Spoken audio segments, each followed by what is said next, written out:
In this series, I'm going to surprise you. I'm going to strip away all the complexity and hard graft and teach you how to cook amazing food standing on your head. That is amazing, incredibly tender. From the kitchen novice to the budding chef, I'm going to give you the confidence, the recipes and the insider knowledge to make you a much better cook. Slice round, wasting nothing. I've been cooking in professional kitchens for over 25 years. Hey, what cheese is in the macaroni now? I've been taught by some of the best chefs in the world, and in turn, I've taught some of the best. How much whiskey's in there? A little bit. Now, I'm going to show you some simple and accessible recipes for fantastic food that you can easily cook at home. Incredible. I'll be holding you by the hand. It's getting better and better and better. Teaching you everything from how to cook with chili and spice to baking, real fast food, and my ultimate feast recipes. This is the only cookery course you'll ever need. Welcome to my Ultimate Cookery Course. Packed with cooking tips, information, and 100 recipes to stake your life on. Right, tonight is all about keeping it simple. Keeping it simple in the kitchen doesn't mean you can't have amazing food that not only looks incredible, but tastes fantastic too. My first recipe is so easy, it removes the stress from cooking, and is a pleasure to make. Chili beef lettuce wraps. Cooking should never be a chore. The more you cook, the more confident you become. That way, you actually start to enjoy it. And that's the key to good cooking. Have a bit of fun along the way. This is minced beef and minced pork. The pork needs to sit in there, otherwise the beef's going to dry out. It's really important to season the mince before you cook it. Pan, nice and hot. Touch of olive oil. Mince in. Break it up like that really helps to sort of separate it so you can fry it off with a lot of colour. With your spoon, just go through. And start breaking that up. The most important thing to remember is mince is made up of cheap cuts, brisket, belly, and short rib. So it needs help. And frying off the mince for colour is so important. If this pan wasn't hot, your mince is going to boil. There's a horrible grey colour on there, and there's no flavour on your mince. Taste a little bit.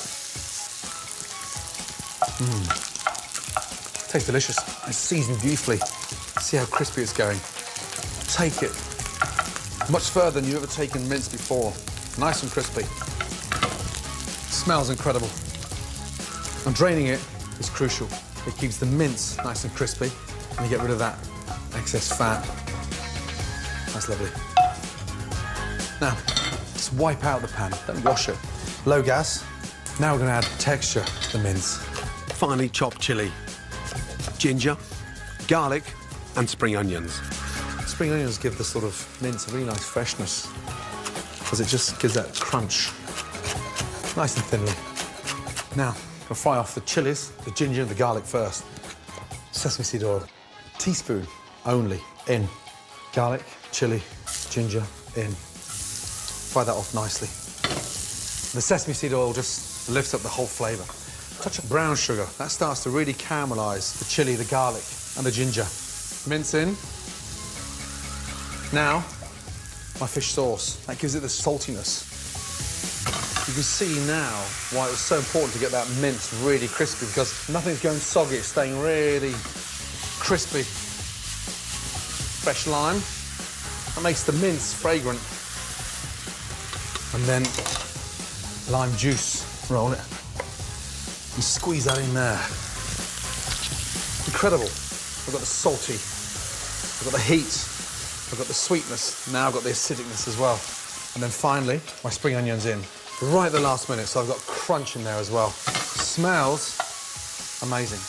Literally cook the mince now with sort of 30 seconds to go. Gas off and take it out. Looks incredible. Smells so inviting. To go with the chili beef, I'm making a simple sweet and spicy dipping sauce so everyone can dress the crispy mince to their own taste. Dipping sauce, a little teaspoon of the brown sugar, soy sauce. Gives it that nice sort of dark, rich colour. Sesame seed oil, a tablespoon. and just top that up with a tablespoon of olive oil. That stops the sesame seed oil becoming too rich. A teaspoon of fish sauce, and then a touch of chili. Leave the seeds in again. I want the heat in that sauce.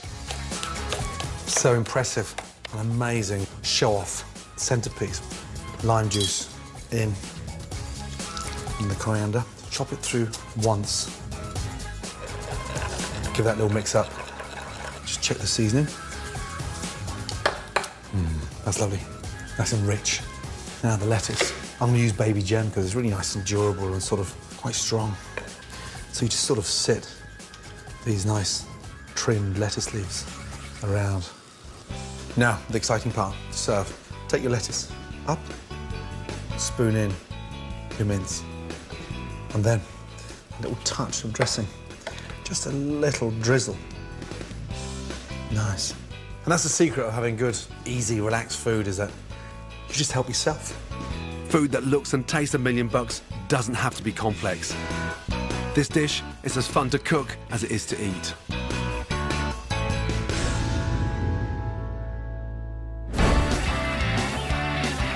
One of the keys to keeping it simple is to prepare all the ingredients in advance. The more organised you are in the kitchen, the easier cooking becomes. Here are 3 of my favourite quick recipes that, with a bit of advanced preparation, are so simple to make. Starting with my easy, fragrant fried rice.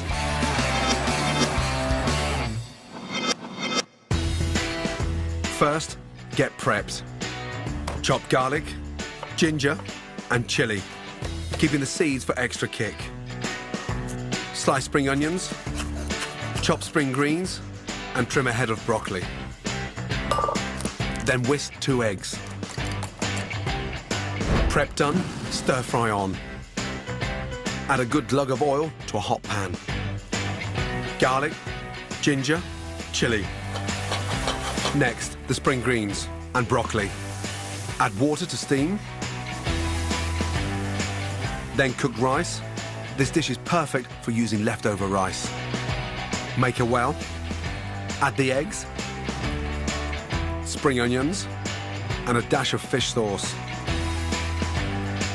Scramble, then mix. Season. Top with lime and spring onions. My fragrant fried rice. Made simple with advanced prep and ready in 5 minutes. My next recipe it pays to get prepped for is garlic and saffron mayonnaise.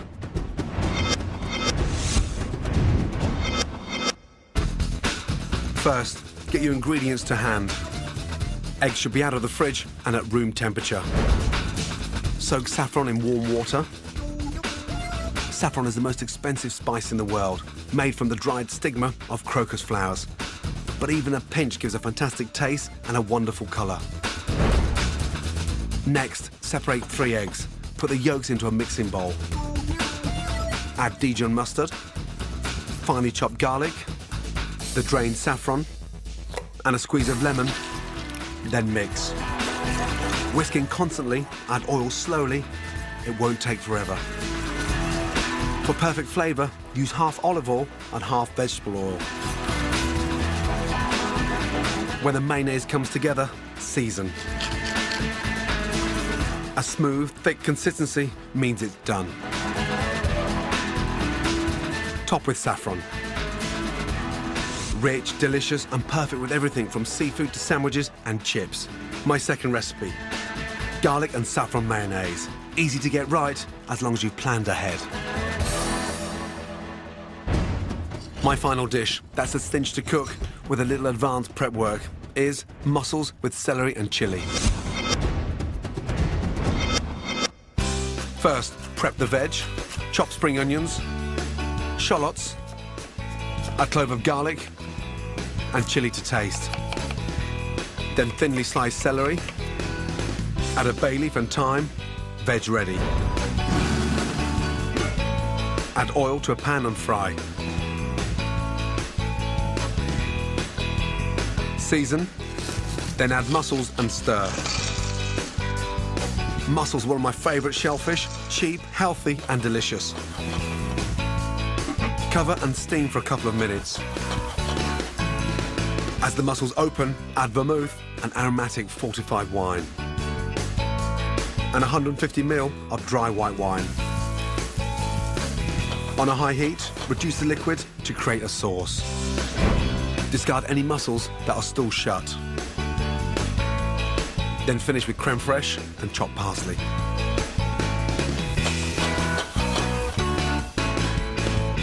Minimal prep and cooked in less than 10 minutes. My mussels with celery and chilli. Impressive, affordable and super speedy. Make it simple in the kitchen by prepping your ingredients in advance, and I promise you'll find these 3 recipes a pleasure to make. Amazing.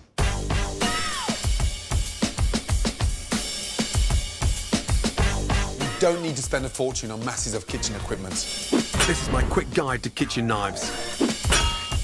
You basically need 3 knives. A heavy-duty chopping knife, followed by a small paring knife, which is brilliant for prepping vegetables. And then this baby here, a serrated edge knife for carving and slicing. Basically, that is it. Before you buy a knife, hold it in your hand and make sure it feels right for you. The secret behind a great set of knives is in the handle. If you're comfortable holding the handle, your cutting is going to be so much easier. The firmer the grip, the better the chopping. The heavier the handle, the more control you've got over the blade. With these 3 knives, you can't go wrong. Coming up on my ultimate guide to keeping it simple, more cooking tricks of the trade. If you cut that off, the onion will start to bleed and you'll start crying rapidly. All about fish. I could feed you a different fish 365 days a year. And an amazing poached salmon. Turn the salmon into your hand and just peel all that skin off.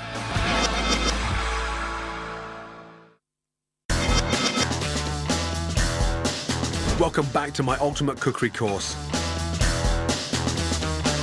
This is my guide to keeping it simple. My next recipe is easy and a pleasure to make if you're organised with everything ready in advance. Miso-poached salmon with Asian vegetables. Organisation is key in the kitchen. Take a couple of minutes before you start and set yourself up. Make sure you know where everything is, stock, spatula, pan, etc. It becomes less stressful, but more importantly, the end results are incredible. First off, get your pan on. Whisk and stock. Start off with this amazing fermented soybean puree. Into the pan. 3 nice tablespoons. Gas on. Now get your fish stock and whisk into the puree. Be generous with the stock. You want this nice, light broth, basically. You can buy miso paste from big supermarkets and it works brilliantly with salmon. Poaching the salmon in the miso stock gives it a really nice sort of sweet, earthy, creamy flavour. It's incredible. Bring it up to the boil. We're going to infuse the broth and make it a little bit more fragrant. Kaffir lime leaf is very lemony inside the miso broth. Then chop chilli. Chilli's in. And finely sliced ginger. That's simmering beautifully. Now, we're going to poach the salmon. Poaching means cooking it in liquid, but it's cooked gently. And the secret here is to keep that salmon skin on. If we took the skin off now, the salmon can actually break up whilst it's poaching. Skin side, down. Just going to slide that in. Under. Nice. The minute that stock starts boiling, turn it down, let it simmer. Take a little ladle and just, every couple of minutes, pour over. That makes sure the top of the salmon is cooked evenly and keeps it nice and moist. And poaching is one of the most delicate ways of cooking, so you have to handle it with care. Whilst the salmon's poaching in the miso broth, start preparing your vegetables. I'm using tender stem broccoli and bok choy. I always like to cook the leaf and the stem separately. The leaf is like sort of spinach, and the stem is so much thicker. It's almost as thick as a stick of celery. So I like to get the stems sliced, just so I've got that nice sort of crispness. Place the leaves together nicely, roll them up nice and tight, and then slice them down. Now, My salmon. Already, the flavour in that broth has been elevated.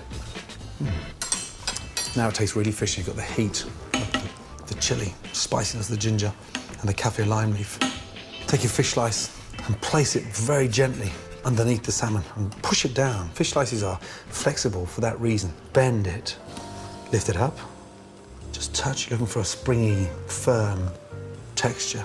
And just sit that on top. A little touch of the broth over it. It stops it from drying out. Leave that to cool down for 2 minutes. Bring the stock back up to the boil. Broccoli in, bok choy, stems in. A little taste. It's getting better and better and better. Cook the broccoli and the bok choy stems for 1 minute and then add the tops in. Turn the salmon into your hand and just peel all that skin off. And the skin also helps to keep the salmon nice and moist. Then gently flake the salmon. That's the secret behind poaching. Everything just stays so moist. Wonderful long shards of pink. Now, just before we serve, we're going to add our mushrooms. These are enoki mushrooms. You can buy these enoki mushrooms in big supermarkets and good grocers. Slice them off. I'm going to put half in, and the other half I'm going to serve with the salmon. Toasted sesame seed oil. Put a little drip in there. Just rub. And you're just lining, almost like a little coat of varnish. Start off with your mushrooms, and then my salmon. 4 nice layers. And then finally, the mushrooms. Top with the vegetables. And then finally, a nice ladle. That beautiful, really sumptuous, rich stock. Lovely. And that is an amazing miso-poached salmon soup. Simplify your cooking by getting organised, and amazing food will be coming out of your kitchen every day. And for great food, you need great ingredients. Next up, my shopping guide to getting the finest fish. When I buy my fish, I only want the freshest and the best. And if anyone knows how to get the best, it's Roger Kent Barton. He's been buying and selling fish at the world-famous Billingsgate Market in London for over 50 years. I love fish. I think it's the greatest food of all time.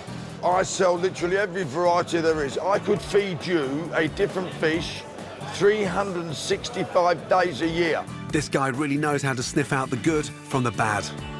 All fish smell different. The longer it's around, the more fishy it will smell. When it's lovely and fresh, it doesn't smell.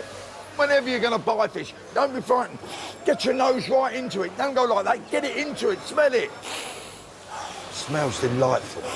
It smells what I call salmony, and it's lovely. Barramundi, it's a lovely fish. The way to tell good fish is, look at it closely. It's shining. It's still got the bloom on it. His eyes are as bright as yours. Look in the gill, lovely and red. Put it in a bag for the gentleman, please. People should always be asking about their fish. What kind of fish is it? Where does it come from? A nice salmon. £19. It's a bargain at £20.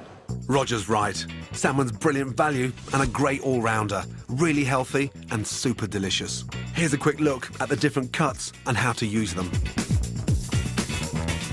Whole salmon always impresses. It's fantastic stuffed and steamed, either in a fish kettle or in the oven wrapped in foil. Steaks are great value and brilliant baked. A side of salmon is perfect for poaching, home curing or baking in pastry. The fillet is so versatile, easy, fast to cook and great for pan frying. Smoked salmon, delicious cooked or raw. I love it with scrambled eggs. Broadly, there's white fish and there's oily fish. They come under 2 different sections. Here we have white fish. It's lovely, it's cod. It's the best cod in the world. It comes from a place called Peterhead. It's nice and white. The whiter the better. One of the most oily fish you'll find. Mackerel, there it is. Lovely colour. With most fish, the fresher they are, the harder they are. If you're not well and you're ill, have a mackerel. Sprats, otherwise known as top hats. Here we have flatfish, and these are known as plaice. As you can see, they've got spots. The redder they are, the fresher they are. It really is a lovely fish to eat. King George couldn't have better. For fish fresh enough for royalty, follow your fishmonger's advice and you'll never, ever have another dodgy Dover sole again. When you're smiling, the sun comes shining through. Next, my tricks of the trade and kitchen tips. First, how to chop an onion. This is the root. That's absolutely crucial. Leave that on there. If you cut that off, the onion will start to bleed and you'll start crying rapidly. Slice going forward. Let the weight of the knife do the work. 3 fingers, 1 in front, 2 behind. And this part of the knuckle is going to guide the knife. Fingers on top of the onion, point the knife towards the root and try to get as close to the root as possible. Nice, long strokes. And then push the onion back together. Push the knife halfway into the onion. Slightly tilt the knife down. 1 at the top. And then gripping the onion like a tennis ball, holding it together in place. With the weight of the blade to cut through that onion to get to the base of the root. Again, turn it round, up and down motion. And that's what we're left there. No waste, just the root. And look, there, you've got a really nice, finely chopped onion. So much great cooking depends on starting with a high enough heat. If a recipe calls for a hot pan, put it on early so it gets smoking hot. And always remember to preheat your oven at least 20 minutes before cooking. A clean cook is an efficient cook. My tip for a tidy cooking area is to always have a waste bowl next to you. It saves you going back and forth to the bin. Never add salt to eggs before cooking them because it ruins the texture and dulls the colour. Instead, save your seasoning to the very end. The key to cooking meat is to make sure it's at room temperature before you begin. Cooked straight from the fridge, the muscle fibres will be tight, which results in tough meat, and always let it rest afterwards, so it relaxes, becoming tender and juicy.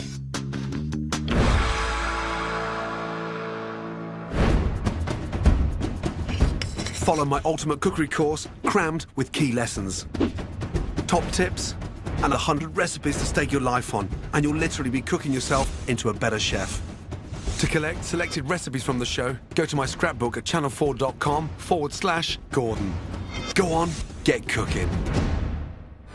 Next time, it's all about chili and spice. A delicious beef salad that literally melts in your mouth. It's almost like slicing through butter. My guide to buying amazing chilies. Chilies make you happy, and they're also an aphrodisiac. And more fantastic recipes to stake your life on. Amazing. Gordon Ramsay's cookery course is here again tomorrow, just in time for your dinner at 5. And later tonight, 2's company, 3 may be a welcome crowd in a very special one-born twins and triplets tonight at 9. But next, we're continuing the foodie theme with a black and bling. Come dine with me.